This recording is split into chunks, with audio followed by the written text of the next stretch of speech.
Harel Chorev is a senior researcher at the Moshe Dayan Center for Middle Eastern and African Studies at Tel Aviv University. And I want to thank you for joining us this Sunday morning in Israel.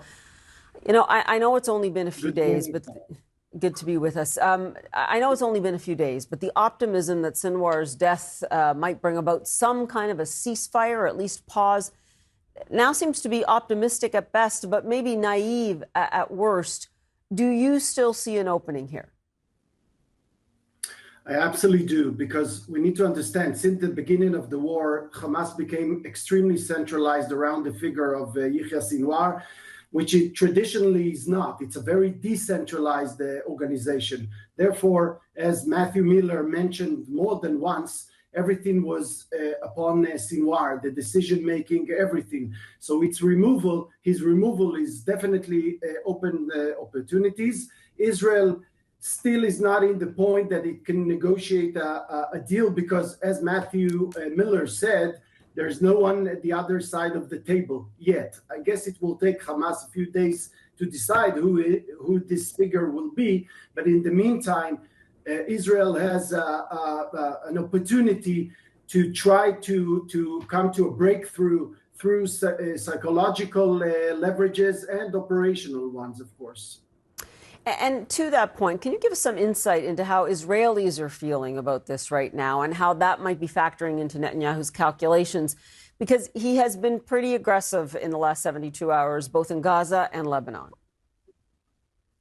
Well, I also heard him saying that Israel is willing to stop the war right here, right now, if of course, the Hamas will surrender those hostages. You need to, I mean, in Israel, this is the most important thing, the hostages. There is nothing else more important than that. Everybody acknowledged the fact that Hamas can be taken care of in any point of time, but the hostages time is running out.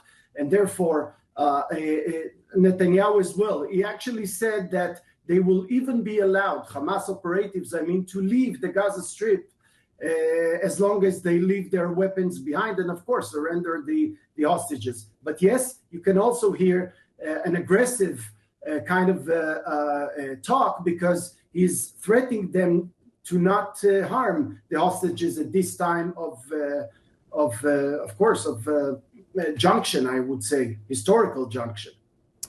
But is that realistic to expect that at this point in time that we would actually have hostages emerge from Gaza in these conditions? I mean, again, as we've been warned throughout the entire year, the custody of these hostages in Gaza in what is, obviously extreme and dire circumstances is incredibly complicated. It's true, Paula, but what we're counting on is the fact that many of those hostages are being held by diversified kind of groups, ranging from sort of mafia families, crime organization, all the way to organization like the Islamic Jihad, and of course Hamas operatives. So it's many factors, many players within this system, and Israel is trying to impact them in a way that would be more specific, to offer them their freedom, to offer them their lives, of course, in exchange, of course, of the hostages. Nobody can assure us that it will work, but we have to try. Harel Chorev, we will leave it there for now. I want to thank you for joining us. Appreciate it. Thank you, Paula. Have a good day.